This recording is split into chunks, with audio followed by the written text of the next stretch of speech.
Assalamualaikum warahmatullahi wabarakatuh. Bismillahirrahmanirrahim.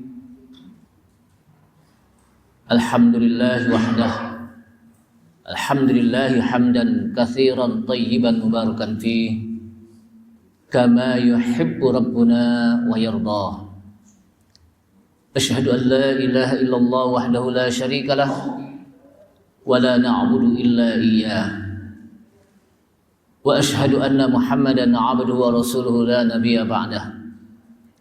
Allahumma salli wa sallim ala nabiyyina al-karim Sayyidina Muhammad ibn Abdillah wa ala alihi wa sahbihi wa tabi'ihim wa man tabi'ahum bi ihsanin ila yaumil qiyamah.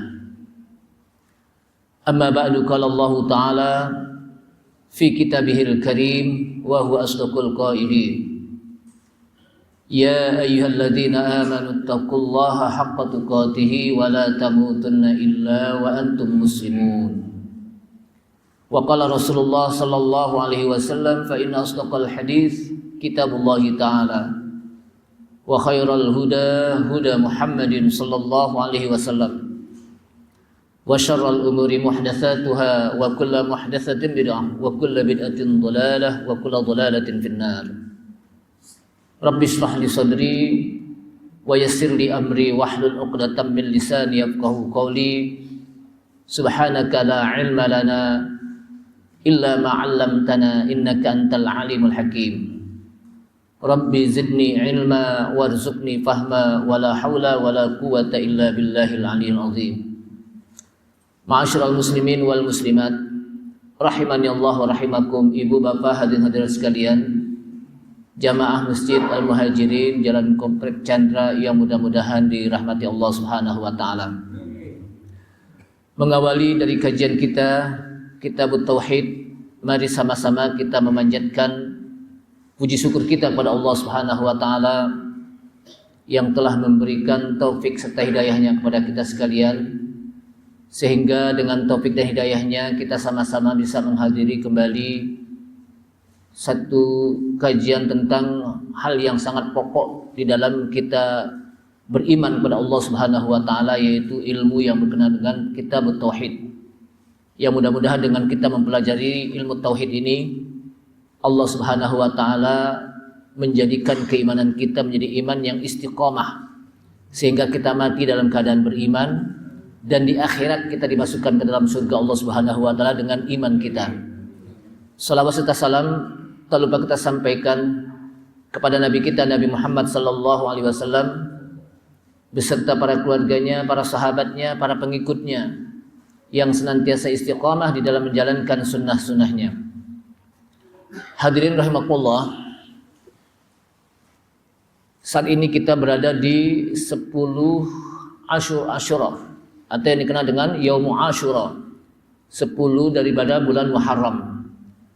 Disebutkan dalam hadis, barang siapa yang berpuasa di tanggal 10 Muharram atau yang dikenal dengan Yaumu Asyura, maka kata Rasulullah, yukaffirus sanatal madiyah, Allah Subhanahu wa taala akan menghapuskan dosa-dosanya 1 tahun yang lalu.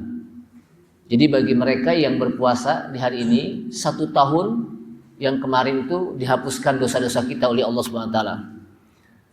Jamaah sekalian, kita masuk pada tema kajian kita tentang Kitabut Tauhid. Di dalam sebuah ayat ada beberapa hal yang disampaikan oleh Allah Subhanahu wa taala dalam ayat ini. A'udzu billahi minasy syaithanir rajim. Qul ta'alu atlu ma harrama rabbukum 'alaykum alla tusyriku bihi syai'an wa bil walidaini ihsana ولا تقتلوا أولادكم من إملاق نحن نرزقكم وإياهم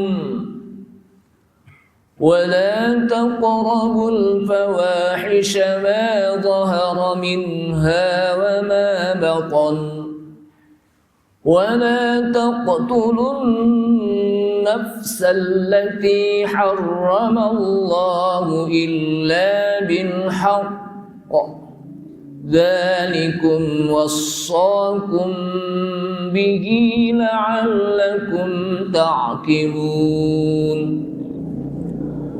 ولا تقربوا مال اليتيم إلا بالتي هي أحسن حتى يبلغ أشده وأوفوا الكيل والميزان بالقسط لا نكلف نفسا إلا وسعها وإذا قلتم فاعدلوا ولو كان ذا قربى وبعهد الله أوفوا ذلكم وصاكم به لعلكم تذكرون وأن هذا صراطي مستقيما فاتبعوه ولا تتبعوا السبل فتفرق بكم عن سبيله ذلكم وصاكم به لعلكم تتقون. Sadaqallahu adzim. Ma'asyiral muslimin wal muslimat, a'azzanallahu wa iyyakum. 3 ayat yang semuanya diakhiri dengan dzalikum wassakum. Itulah pesan Allah kepada kalian. Dan ditutup dengan yang pertama la'allakum ta'qilun. Agar kalian menjadi orang yang mau berpikir. Kemudian ayat yang kedua ditutup dengan la'allakum tadzakkarun, agar kalian mau mengingat Allah Subhanahu wa taala. Dan yang terakhir ditutup dengan la'allakum tattaqun, agar kalian menjadi orang yang bertakwa. Jamaah sekalian, Qul ta'alau, katakan hai Muhammad, ta'alau, kemarilah, atlu ma harrama rabbukum, saya akan bacakan apa yang Tuhan kalian haramkan, alaikum, atas kamu. Yang pertama, alla tusyriku bihi syai'an, janganlah kalian menyekutukan Dia, yaitu Allah, syai'an, dengan apapun juga. Satu larangan dari Allah Subhanahu wa taala, jangan menyekutukan Allah Subhanahu wa taala dengan syai'an, apapun juga. Pesan yang kedua, wabil walidaini ihsana, dan dengan kedua orang tua hendaknya ihsana, berbuat ihsan, berbuat baik. Kemudian wala taqtulu auladakum min imlakin, dan janganlah kalian membunuh anak-anak kalian karena takut miskin. Nahnu narzuqukum wa iyyahum, kami yang telah memberikan rezeki kepada kalian, wa iyyahum, dan juga kepada mereka, anak-anak kalian. Kemudian pesannya lagi, wala taqrabul fawahish, dan janganlah kalian mendekati perbuatan dosa, maksiat atau fawahish. Kata-kata maksiat, ma'asi, itu disebut oleh Allah SWT dengan kalimat al-fawahish, perbuatan keji. Ma dhahara minha, baik yang nampak dari perbuatan tersebut, wa ma batan, maupun yang tidak nampak. Kemudian wala taqtulun nafsal lati harramallahu illa bilhaq, dan janganlah kalian membunuh jiwa yang Allah Subhanahu wa taala haramkan untuk membunuhnya illa bil haq, kecuali dengan yang hak. Dzalikum wassaqum bihi la'allakum ta'qilun. Itulah pesan Allah atas kalian, la'allakum ta'qilun, agar kalian menjadi orang yang mau berpikir. Kemudian ada pesan lagi, wala taqrabu malal yatimi illa billatihi ahsan. Dan janganlah kalian mendekati harta anak yatim kecuali dengan cara yang baik, sehingga dia menjadi dewasa. Wa auful kaila wal mizana bil qisti, dan cukupkanlah takaran dan timbangan dengan cara adil. La nukallifu nafsan illa wus'aha. Kami tidak membebani seseorang kecuali sesuai dengan kemampuannya. Wa idza qultum fa'dilu, dan apabila kalian berbicara maka berbicaralah dengan cara adil. Walau kana dzar qurba, walaupun itu dengan kerabat. Wa bi ahdillahi aufu, dan dengan janji Allah maka penuhilah janji Allah. Dzalikum wassaqum bihi la'allakum tadhakkarun. Itulah pesan Allah kepada kalian, kata Allah Subhanahu wa taala dalam ayat ini, la'allakum bihi, dengan hal tersebut la'allakum tadhakkarun, agar kalian menjadi orang yang mau mengingat Allah Subhanahu wa taala. Wa anna hadza sirati mustaqima, dan sungguh inilah jalanku mustaqima, jalan yang lurus. Fattabi'uhu, maka ikutilah jalan yang lurus tadi. Wala tattabi'us subul, dan janganlah kalian mengikuti jalan-jalan yang banyak. Fatafarraqu bikum an sabilih, maka akan terpecah belah dengan kalian dari jalan tersebut. Dzalikum wassaqum bihi la'allakum tattaqun. Itulah pesan Allah pada kalian dengan hal tersebut, la'allakum tattaqun, agar kalian menjadi orang yang bertakwa. Jamaah sekalian, di sini disebutkan dalam hadis yang diriwayatkan oleh Ubadah bin Samit radhiyallahu an, di mana Rasulullah SAW menyebutkan mayyubayyu'ini ala haula'il ayat. Siapa yang ingin berbaiat kepadaku terhadap ayat-ayat ini. Kemudian Rasulullah SAW membaca ayat, Qul ta'alau atlu ma harrama alaikum rabbukum, sebagaimana yang kita baca tadi, Qul ta'alau atlu ma harrama rabbukum alaikum, ila akhir ayat, sampai 3 ayat. Kemudian setelah itu Rasulullah SAW mengatakan, faman waffa fa ajruhu 'ala Allah. Barang siapa yang memenuhi ayat ini, dia mengamalkan ayat ini, fa ajruhu 'ala Allah, maka dia akan mendapatkan pahala dari Allah Subhanahu wa taala. Wa man intaqasa syai'an adrakahu Allahu biha fid dunya. Dan barang siapa yang mengurangi sedikit dari ayat ini, adrakahu Allahu biha fid dunya, Allah akan timpakan dia di dunia azab. Kanat uqubatuhu, adalah dia mendapatkan akibatnya dari hal yang dia kurangi dari ayat tersebut. Wa man akhkhara ilal akhirati kana amruhu ilallah. Dan barang siapa yang menunda, tertunda dari azabnya tersebut, maka Allah akan berikan nanti di akhirat. Dan perkaranya adalah urusan Allah Subhanahu wa taala. In syaa'a 'adzabahu wa in syaa'a ghafara lahu. Jika Allah kehendaki maka dia akan diazab, dan jika Allah kehendaki maka dia akan diampuni oleh Allah Subhanahu wa taala. Bahkan disebutkan lagi dalam riwayat Ibnu Mas'ud radhiyallahu an, di mana Ibnu Mas'ud mengatakan, man arada ayanzura ila wasiyati Muhammadin sallallahu alaihi wasallam allati 'alaiha khatimuhu falyaqra qaulahu ta'ala. Barang siapa yang ingin melihat, memandang kepada pesan Nabi Muhammad SAW, kepada wasiat Nabi Muhammad SAW, betul-betul dia ingin memperhatikan bagaimana pesan Nabi kita, Nabi Muhammad SAW, yang dengan pesan tersebut dia akan melakukannya, akan amalkannya, falyaqra qaulahu ta'ala, maka hendaklah dia membaca ayat Qul ta'alau atlu ma harrama rabbukum alaikum.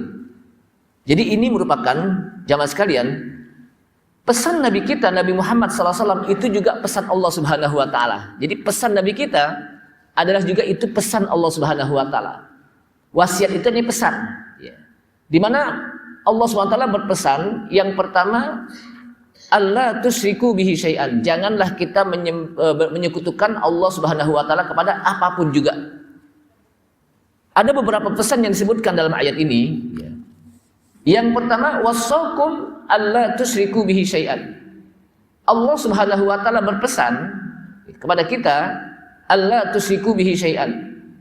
Jangan kita menyekutukan bihi Allah Subhanahu wa taala syai'an dengan apapun juga. Kata-kata syai'an ini kalau kita belajar nahwu, isimnya namanya isim nakirah. Nakirah artinya umum apa saja. Jangan kita menjadikan ada sekutunya Allah SWT dengan apapun juga. Dan ini kata para ulama nahyun anisyirki, merupakan larangan untuk berbuat syirik secara umum. Setiap kesyirikan apa saja, maka hendaknya kita tidak boleh melakukannya. Kemudian pesan yang kedua adalah antuhsinu bil walidaini ihsana. Disebutkan wabil walidaini ihsana. Hendaknya kalian melakukan perbuatan ihsan dengan kedua orang tuanya.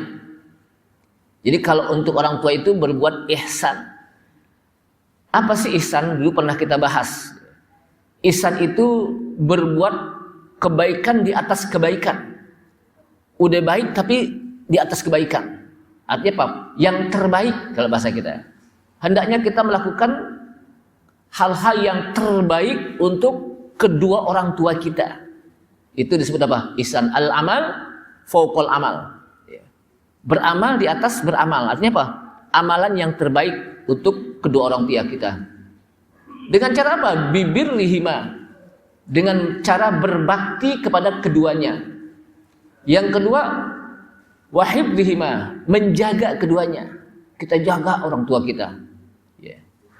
Yang ketiga, wasiyanatihima, kita pelihara. Udah kita jaga, kita pelihara. Betul-betul apa? Kita pelihara. Jangan kita diamkan. Jangan kita acuh, jangan kita biarkan. Kemudian yang selanjutnya lagi, wa ta'atihima, dan kita taati keduanya. Kita taati keduanya. Sampai para ulama mengatakan, bagaimana kalau kita lagi sholat sunnah, kemudian orang tua kita panggil dan butuh terhadap diri kita, butuh untuk bantuan kita, nak, tolong ibu, nggak bisa bawa galon umpamanya. Sementara kita lagi sholat sunnah, kita dipanggil, mat, tolong nih ibu nih. Maka kata para ulama, boleh dibatalkan, boleh dibatalkan. Kenapa? Itu sholat sunnah. Kalau berbakti kepada kedua orang tua wajib. Jadi hendaknya yang wajib itu dimenangkan ketimbang yang sunnah. Tapi kalau sholat wajib, hendaknya kita lanjutkan ketika kita dipanggil oleh kedua orang tua kita atau salah satu dari orang tua kita. Tapi jangan kita panjangkan. Jadi hendaknya dia sholat dengan sholat yang ringan. Wajib tapi ringan, jangan dilama-lamain gitu. Jangan dilama-lamain. Tahun ntar ada disuruh kerja lagi, udah dilama-lamain. Ya enggak boleh. Tapi disebutkan as-shalah al-khafifah, salat yang ringan gitu. Salat yang ringan agar kita bisa memenuhi perintah dari orang tua. Saking wajibnya kita berbakti kepada kedua orang tua, sehingga dengan kita salat kita sudah memenuhi hak pada Allah SWT, tapi juga kita penuhi hak orang tua kita dengan kita mengijabah, dengan kita memenuhi panggilan dari orang tua kita. Wa tarkit tarafu alaihima, dan tidak mengangkat suara kita ketika kita berbicara di depan orang tua kita. Nah ini kan kadang-kadang kita main kenceng-kencengan sama orang tua ya kalau ngomong. Padahal kita dilarang untuk tidaklah suara kita lebih kenceng dari suara orang tua kita, lebih rendah. Jadi jangan sampai suara orang tua kita keras, kita kerasin lagi gitu. Jadi rendah. La tarfa'u aswatakum, jangan kalian kencengkan, jangan kalian angkat suara kalian di depan orang tua. Jadi di depan orang tua itu hendaknya kita berbicara dengan tunduk, patuh gitu. Tidak kencang-kencengan gitu. Itu yang kedua wasiatnya.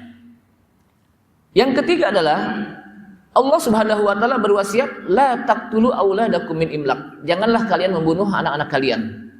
Ya. Kalau zaman Rasulullah SAW, sebelum Rasulullah dilahirkan, orang-orang kafir Quraisy mereka membunuh anak-anak wanita mereka.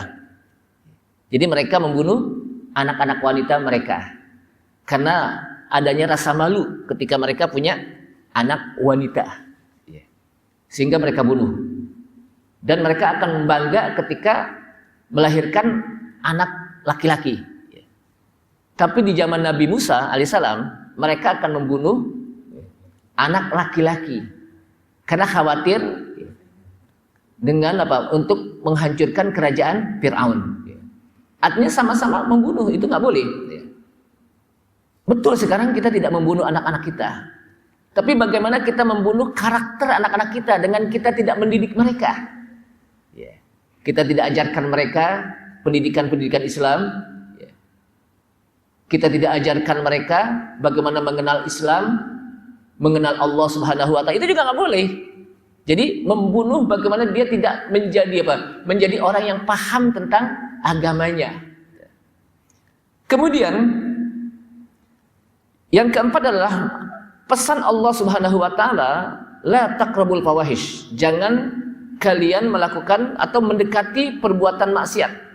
Di sini disebutkan jangankan melakukan maksiat, dosa, mendekati saja nggak boleh. Kenapa? Karena ketika sudah mendekati itu akan masuk kepada perbuatan dosa. Jadi larangan ini larangan preventif. Lebih pada apa? Preventif. Jadi artinya apa? Jangan sampai mendekati. Kalau sudah mendekati, lama-lama akan melakukannya. Yang dimaksud dengan fawahish di sini adalah al-ma'asi, perbuatan dosa, perbuatan maksiat, baik yang zahir maupun yang khafi, yang tersembunyi. Yang zahir itu yang kelihatan orang. Yang kelihatan orang ketika orang tersebut mabuk kan kelihatan orang lain gitu. Ketika dia masang nomor untuk judi, nah itu kelihatan orang gitu. Yang tersembunyi di kamar, dia buka HP, dilihat gambar yang macam-macam, mumpung nggak ada orang, itu tersembunyi, itu juga nggak boleh, baik yang nampak maupun yang tersembunyi. Kenapa? Karena di sana pasti Allah Subhanahu wa taala mengawasi kita. Jadi di situ ada CCTV yang lebih canggih. Kalaupun CCTV di dunia itu bisa ditutup, tapi CCTV Allah Subhanahu wa taala dengan di sana adanya malaikat raqib dan atid yang mencatat. Ma yalfidhu min qaulin illa ladaihi raqibun atid. Ma yalfidhu min qaulin, tidaklah seorang itu melafazkan satu ucapan, tidaklah dia melakukan ucapan-ucapan, perbuatan-perbuatan yang dia lakukan illa ladaihi raqibun atid, kecuali di hadapannya itu ada yang namanya raqib dan atid yang mencatat. Dan catatannya itu pasti benar. Tidak ada yang disembunyikan sedikit pun. Jadi apa yang kita lakukan atau apa yang kita ucapkan itu tercatat. Kemudian yang kelima adalah wa wassakum alla taqtulun nafsal lati harramallahu qatlaha. Allah berwasiat agar janganlah kalian membunuh jiwa yang diharamkan oleh Allah Subhanahu wa taala. Jadi artinya kita tidak boleh sembarangan untuk membunuh-bunuh orang. Baik orang mukmin atau orang kafir yang muahadah. Bayangkan tuh. Orang kafir saja kita tidak boleh membunuh, apalagi orang mukmin gitu. Jadi kalau yang namanya ada bom untuk menghancurkan, itu nggak boleh kita membom di daerah yang aman. Kan di situ kan ada orang kafir, nggak boleh juga. Yang disebut dengan kafir muahadah, karena kata para ulama ada kafir muahadah atau yang dikenal dengan kafir zimmi. Yang kedua ada kafir harbi. Kafir harbi adalah kafir yang senantiasa memerangi umat Islam, dan itu boleh. Kenapa? Karena kalau kita nggak perangi dia akan memerangi kita. Kalau dia tidak kalau kita tidak membunuh dia akan membunuh kita. Kenapa? Karena dia harbi, yang suka berperang. Tapi ada yang namanya kafir zimmi atau kafir muahadah. Kafir yang mereka mau hidup berdampingan dengan umat Islam dalam sebuah perjanjian, sehingga dalam perjanjian ini tidak boleh dilanggar. Sehingga Rasulullah SAW menyebutkan man adza dzimmiyan faqad adzani. Barang siapa yang menyakiti orang-orang zimmi, kafir zimmi, dia sudah menyakitiku. Dengan dia melanggar perjanjian, dia sudah menyakiti apa? Rasulullah SAW. Kenapa? Karena hidup berdampingan dan mau ikut aturan. Mau hidup berdampingan dan dia mendapatkan hak-haknya sebagai tetangga. Itu namanya apa? Kafir muahadah. Jadi nggak sembarangan orang apa? Oh, ini orang kafir main bunuh, enggak. Walaupun ayatnya waqatilul ladzina apa disebutkan apa? Bunuhlah orang-orang kafir di mana saja kamu apa? Jumpai, tapi itu kafir yang mana itu? Ini kan orang hanya pakai satu ayat, nggak pakai ayat yang lain gitu. Waqatilul ladzina kafaru. Ya. Bunuhlah orang-orang kafir di mana saja apa? Kalian temui. Ya. Oh, ini kan ayat kita apa? Di mana aja kita ketemu orang kafir kita bunuh, tak boleh. Kalau dia masih mau hidup berdampingan dengan umat Islam, itu satu ayat, tapi kita harus melihat ayat lain. Gitu. Kenapa? Karena Rasulullah SAW. Nah ini, mumpung kita dalam apa? Bulan Muharram nih, hijrah. Kenapa bulan Muharram itu? Bulan tahun baru hijrah itu diawali dengan hijrahnya Rasulullah SAW. Karena dengan hijrah itu, ya, di situ ada harapan untuk menghadapi sebuah kejayaan, kemenangan. Karena Rasulullah SAW dengan para sahabat ketika di Mekah hidup, maka ekonominya di-cut, tidak bisa dikembangkan, ya. Bahkan diintimidasi, bahkan banyak di antara sahabat yang disiksa di Mekah. Kemudian diperintahkanlah oleh Allah SWT untuk berhijrah dari kota Mekah ke kota Madinah. Mekah dan Madinah saat itu berjalan, ada yang naik apa? Kuda, ada juga yang naik apa? Onta. Bayangkan, kita jangankan naik kuda, jangankan jalan, naik mobil aja kita capek dari Mekah ke Madinah. Coba deh, bapak-bapak yang pernah umroh atau haji, itu luar biasa itu. Jadi kita umroh dan haji itu sambil kita napak tilas bagaimana perjuangan Rasulullah SAW dengan para sahabat yang begitu luar biasa di Mekah, di Madinah. Yang saat itu di pinggir-pinggir jalan nggak ada kafe. Kalau sekarang kita capek apa? Berhenti di kafe, kita minum bang. Sekarang udah nggak ada gitu. Apa dulu nggak ada gitu ya? Apa? Jadi luar biasa. Nah sampai di Madinah, ya, maka Rasulullah membuat sebuah negara yang namanya apa? Madinatul Munawwarah. Daerah Madinah Al-Munawwarah. Madinah itu apa? Daerah kota yang mencahayakan, memberikan cahaya. Makanya kata-kata Madani itu dari kata-kata Madinah. Artinya apa? Daerah tempat yang berperadaban. Kata-kata Madani itu apa? Jadi negara yang madani. Kata-kata Madinah itu. Negara yang memiliki peradaban. Nah, jamaah sekalian rahmatullah, sampai di Madinah Rasulullah SAW tidak membuat pusat-pusat perekonomian, tidak membuat apa gedung-gedung kantor, tapi yang beliau buat, yang beliau bangun adalah masjid. Dalam rangka apa? Untuk menyatukan semua suku yang ada di Madinah, yang ada apa? Disatukan. Jadi semua suku yang mereka apa? Beriman kepada Rasulullah SAW disatukan di masjid. Tidak ada lagi kesukuan. Semuanya sama. Makanya ketika masuk masjid, semuanya ditanggalkan. Yang ada satu. Apa itu?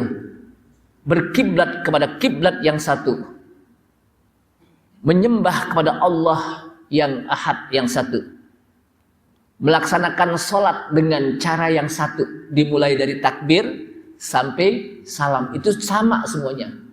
Berjamaah dengan jamaah yang satu. Nggak boleh kita ada orang sholat berjamaah nih, kemudian dibikin lagi siapa sih imamnya? Oh dia enggak, gue bikin sholat sendiri. Nggak boleh. Semuanya harus wajib ikut. Membaca dengan bacaan yang satu, dalam bahasa yang satu. Semuanya mengatakan Allahu Akbar. Nggak boleh mentang-mentang dia orang Betawi, Allah gede banget, nggak boleh. Semuanya sama, Allahu Akbar. Salam juga begitu. Assalamualaikum warahmatullahi. Nggak boleh. Salam sejahtera untuk kita semua.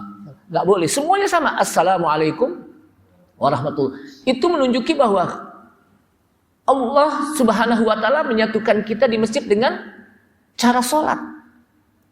Makanya Rasulullah SAW apa? Membangun masjid agar umat Islam bersatu.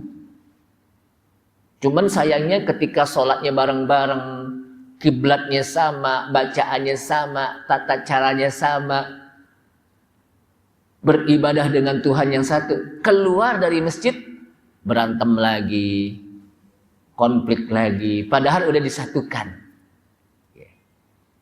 Nah di luar, di sana ada orang-orang yang ingin hidup berdampingan dengan umat Islam di Madinah. Di sana ada Yahudi, ada Nasrani, ada Majusi, mereka ingin hidup berdampingan. Maka Rasulullah mengatakan boleh, silakan. Tapi mereka harus mengikuti aturan. Maka dibuatlah sebuah piagam yang namanya apa? Piagam Madinah. Jadi piagam Jakarta itu kalau saya lihat ternyata dia diambil dari apa? Piagam Madinah ya. Jakarta Charter kan ada di situ ya. Maka Madinah Charter juga ada. Di mana di situ ada kepala negaranya, ada rakyatnya, ada aturannya, ada undang-undangnya, dan itu undang-undang wajib diikuti. Indonesia juga begitu, sudah membuat undang-undang, ada aturannya, di mana salah satunya apa? Persatuan Indonesia. Diharapkan kita bersatu, sehingga dengan kita sudah berjanji dengan mereka, nggak boleh umat Islam melanggar janji tersebut, sehingga mereka berhak untuk hidup berdampingan dan punya hak untuk hidup. Kita wajib menghormati kehidupan mereka. Kenapa? Karena itu perjanjian. Jadi father founding kita itu apa? Membuat satu perjanjian. Nah oleh karena itulah tidak boleh kita apa? Membunuh. Tidak boleh kita apa? Membunuh. Karena mereka berhak untuk hidup berdampingan dengan umat Islam. Kecuali dengan hak. Boleh dibunuh dengan hak. Maksudnya apa? Kecuali memang ada hukum kisos. Orang yang membunuh harus dibunuh. Tapi itu juga tidak semua orang. Ada orang-orangnya yang ditentukan oleh ulil amri. Dan itu dengan apa? Dalam syariat Islam. Kenapa? Karena semua orang kalau boleh untuk mengkisos, niscaya jadilah kita menjadi hukum rimbang. Saling bunuh-membunuh. Ada orang yang berzina, kita cambuk semuanya. Ada orang yang apa? Mabok, kita cambuk juga. Nggak boleh. Itu ada tukang-tukangnya. Ada petugas-petugasnya yang ditunjuk oleh pemerintah, oleh amri. Nah kita bukan negara Islam, tapi kita negara yang berpenduduk beragama Islam, yang mayoritas. Jadi nggak sembarangan. Oh dia berzina kita cambuk semua, enggak. Oh dia membunuh kita bunuh, enggak. Itu ada petugasnya, nggak semuanya. Kenapa? Karena itu yang berpegang adalah berperan adalah ulil amri. Kemudian disebutkan lagi yang keenam, wawassakum alla taqrabu malal yatim. Allah Subhanahu wa taala juga berpesan kepada kita jangan mendekati harta anak yatim. Makan saja nggak boleh, apalagi deketin. Siapa yatim? At-tiblul ladzi mata abuhu. Anak yatim itu adalah anak yang mati bapaknya. Mati bapaknya, belum baligh, belum dewasa, maka dia jadilah apa? Yatim. Kalau kita udah gede gini sih udah nggak yatim lagi, walaupun bapak ibu kita udah meninggal ya. Udah hilang yatim kita gitu. Ini yang bapaknya nggak ada pada waktu masih kecil. Gitu. Kecuali kalau dia melakukannya dengan cara yang baik. Bagaimana anak itu masih kecil, kalau hartanya diendepin, nggak berkembang, maka kita boleh daya gunakan harta tersebut. Kita produktifkan sesuai dengan apa? Kebutuhannya. Kemudian ketika dia udah gede, udah besar, lalu kita serahkan harta tersebut kepada anak tersebut. Kemudian yang ketujuh adalah wa'auful kaila wal mizan. Hendaknya kita cukupi takaran dan timbangan. Penuhi takaran dan timbangan dengan adil. Bayangkan, kalau seseorang tukang dagang itu jangan sampai sedikit pun dalam takarannya itu dikurangin. Ya. Ada takaran, timbangan, atau meteran gitu ya. Kalau yang apa? Takaran, yang ditakar itu biasanya beras. Beras, ya. Itu hendaknya apa? Jangan dikurangi. Makanya kalau orang dulu itu kalau dia dagang, ya, kalau dia nakar kadang-kadang tambahin lagi media itu, biar jangan ada yang kurang gitu ya. Tapi ntar rugi dong Ustaz. Enggak. Allah Subhanahu wa taala Maha Adil. Justru orang yang suka ngurang-ngurangin takaran itu yang rugi. Jadi Allah Subhanahu wa taala akan memberikan kebaikan bagi mereka-mereka yang apa? Yang betul-betul memenuhi takaran dan timbangan. Timbangan juga begitu. Kadang-kadang apa? Ditimbang, maka ditambahin agar barang itu lebih berat. Jadi jangan sampai apa? Ada yang kurang gitu. Itu orang-orang dulu itu. La nukallifu nafsan illa wus'aha. Jadi saking dosanya orang yang mengurangi takaran dan timbangan, maka ayat ini diawali dengan wailun. Wailul lil mutaffifin. Alladzina idza kalu 'alan nasi yastawfun wa idza kaluhum aw wazanuhum yukhsirun. Celaka. Jadi salah satu ayat yang diawali dengan wailul likulli humazatil lumazah, wailul lil mutaffifin. Celaka bagi orang-orang yang disebut mutaffifin. Siapa mereka? Alladzina idza talu 'alan nasi yastawfun. Yang apabila mereka menakar, mereka yang apa? Menakar ini mereka kurangin. Ya. Kalau untuk orang apa? Untuk orang dia kurangin, kalau untuk dirinya apa? Ditambahin gitu ya. Maunya begitu. Itu namanya apa? Al-mutaffifin. Wailul lil mutaffifin alladzina idza talu 'alan nasi yastawfun wa idza kaluhum aw wazanuhum yukhsirun. Apabila mereka menakar atau menimbang, mereka kurangin. Itu wail. Makanya nanti ada neraka yang namanya neraka apa? Wail. Ya.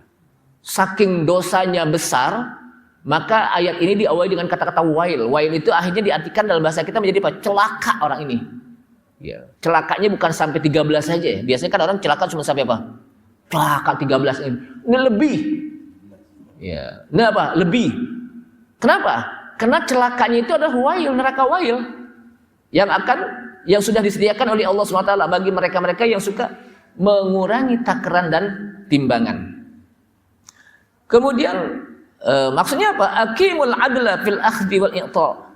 Jadi hendaknya kita tegakkan keadilan ya, di dalam apa? Takaran dan timbangan.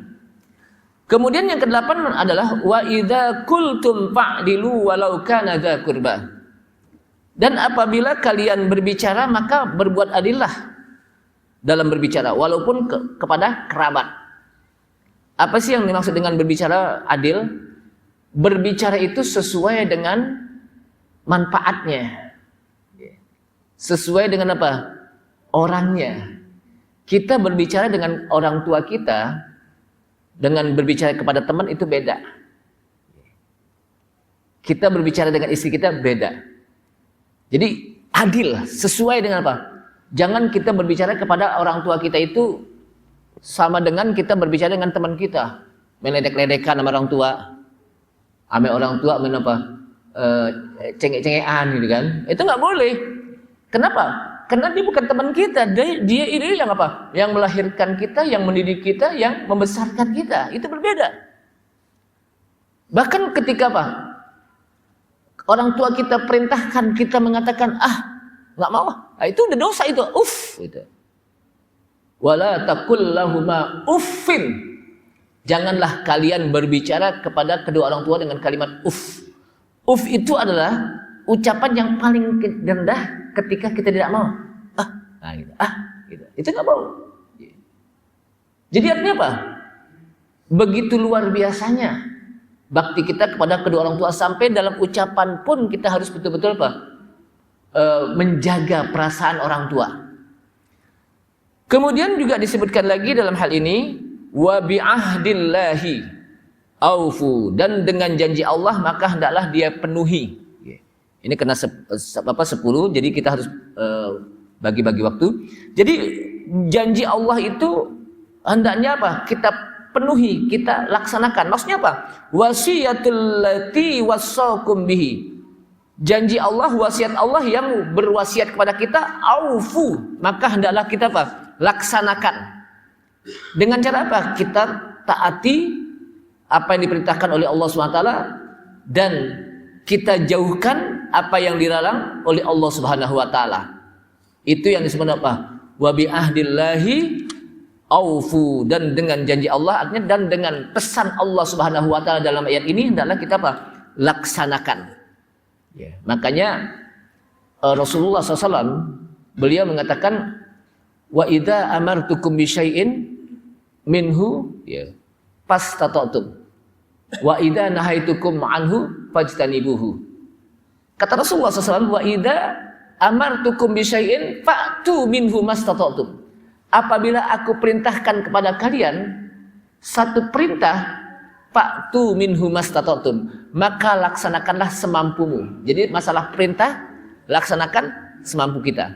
Tapi wa idza nahaitukum an syai'in fajtanibuhu. Dan apabila aku larang kepada kalian tentang sesuatu, maka jauhkanlah sejauh-jauhnya. Jadi dalam urusan perintah laksanakan semampu kita. Tapi dalam urusan larangan jauhkanlah sejauh-jauhnya. Enggak ada istilah semampu kita. Kenapa? Karena untuk meninggalkan larangan Allah Subhanahu wa taala itu lebih mudah daripada melaksanakan perintah Allah Subhanahu wa taala. Kenapa? Karena kalau sekedar meninggalkan larangan Allah SWT, tinggalin aja udah. Gitu. Tapi kalau melaksanakan perintah Allah SWT itu kan proses. Harus pakai ilmunya. Kita sholat kan harus belajar ilmunya. Makanya Pak itu apa? Minhu mastata'tum. Lakukanlah, laksanakanlah semampu kita. Kadang kalau kita lakukan, nggak bisa berdiri, boleh duduk. Nggak bisa duduk, boleh berbaring. Kadang ketika kita melakukan, kita dalam keadaan sapa, maka kita boleh apa? Enggak bisa melaksanakan itu, boleh kita jamak, baik takdim atau takhir, dan boleh qashar. Kadang kalau kita nggak bisa melakukannya pakai wudu dengan air, kena meriang upanya kalau kena air, maka boleh apa? Tayamum. Jadi fastata'tum. Di samping itu juga dengan ilmu kita harus apa? Proses, harus belajar dulu gitu. Makanya kalau ada orang yang masuk Islam, orang apa? Kafir maunya masuk Islam. Yang pertama syahadah dulu, langsung, jangan apa? Jangan ditunda-tunda, jangan sampai apa? Pak, saya mau masuk Islam, ya udah nanti minggu yang akan datang inti balik lagi, kita syahadah, kita undang orang. Jangan. Kita nggak tahu tuh 1 minggu itu apakah dia umurnya masih panjang atau tidak. Kalau dia umurnya nggak panjang, sementara dia apa? Belum bersyahadah, maka kesian dia. Belum masuk Islam, kan gitu. Maka ketika dia bersyahadah, langsung saja di situ syahadah. Apalagi pakai ditakut-takutin. Ente mau bersyahadah, iya, tapi ente sunat dulu. Kalau belum sunat jangan dulu. Akhirnya nggak jadi deh. Kenapa? Disunat dulu artinya. Syahadah dulu. Gitu. Syahadah apa? Syahadah dulu. Setelah dia sudah bersyahadah, asyhadu an la ilaha illallah wa asyhadu anna Muhammadar Rasulullah, maka ada ketentuan-ketentuan dia. Ketika sudah masuk sholat, syahadahnya jam 11:30. Pas jam 12 johor. Kan dia belum bisa ngapa-ngapain. Baru syahadah, belum belajar. Wajib gak dia sholat? Wajib. Tapi bagaimana caranya? Fattaqullaha mastata'tum. Lakukanlah semampu dia. Wa idza amartukum bi syai'in fa'tu minhu mastata'tum. Ikutin aja dulu. Ustaz bacanya, pokoknya ikutin aja dulu. Orang-orang sholat ikut-ikutin di belakang. Kan gak perlu apa? Belajar dulu, akhirnya kapan apa? Sholatnya kan gitu. Ikutin dulu gitu. Nanti sambil dia belajar. Jangan dilepas. Ini kan kadang-kadang pas apa? Udah bersyahadah dilepas akhirnya deh. Akhirnya dia balik lagi gitu. Nah, itu namanya apa? Wa idza amartukum bi syai'in minhu fastata'tum. Wa idza amartukum bi syai'in fidhu fastata'tum. Jadi apabila aku perintahkan pada kalian tentang sesuatu, mastata'tum, maka lakukanlah semampumu. Fa'tu minhu mastata'tum. Lakukanlah apa? Semampumu. Tapi kalau masalah larangan, fajtanibuh, jauhin. Enggak ada semampumu. Kenapa? Karena meninggalkan larangan gampang. Ada orang lagi apa? main judi di situ, tinggalin aja, nggak kita ikut ya. Nah, jadi apa? Gampang gitu. Kemudian wa anna hadza sirati mustaqima, kata Allah SWT. Dan inilah jalanku yang lurus. Fattabi'u, gitu, ikutin tuh. Ini jalan yang lurus disebutkan.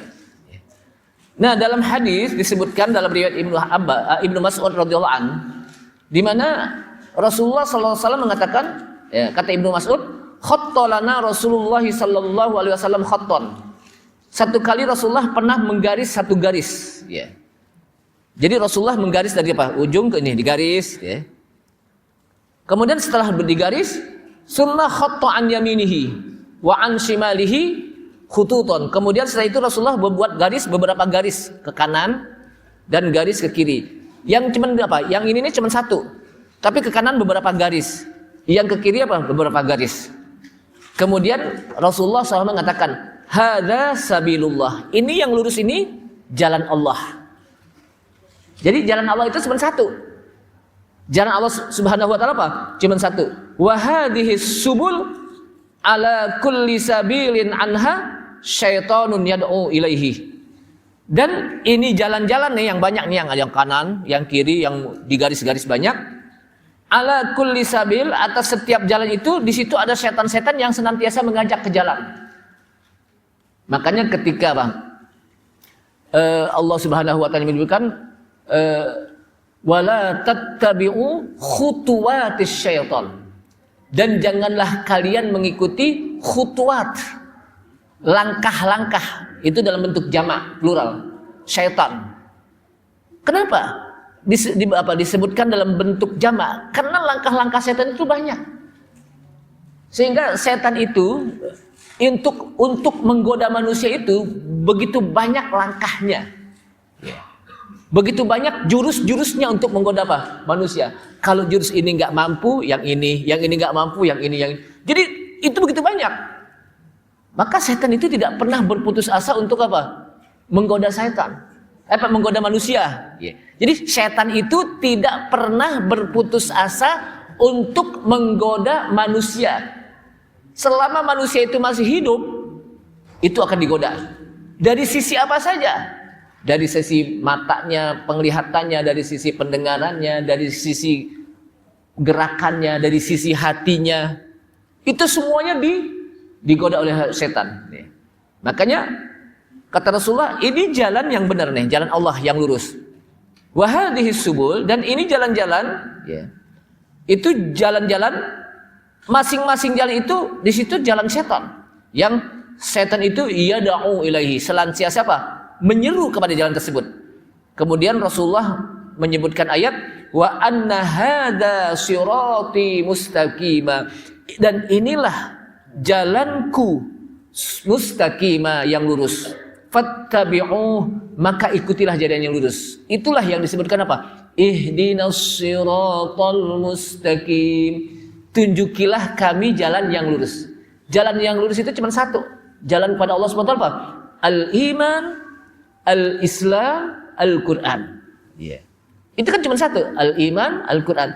Tapi kalau jalan-jalan yang tidak lurus, yang wala tattabi'us subul, dan janganlah kalian mengikuti jalan-jalan yang begitu banyak, fatafarraqu bikum an sabil, maka kamu akan berpecah belah dengan jalan tersebut.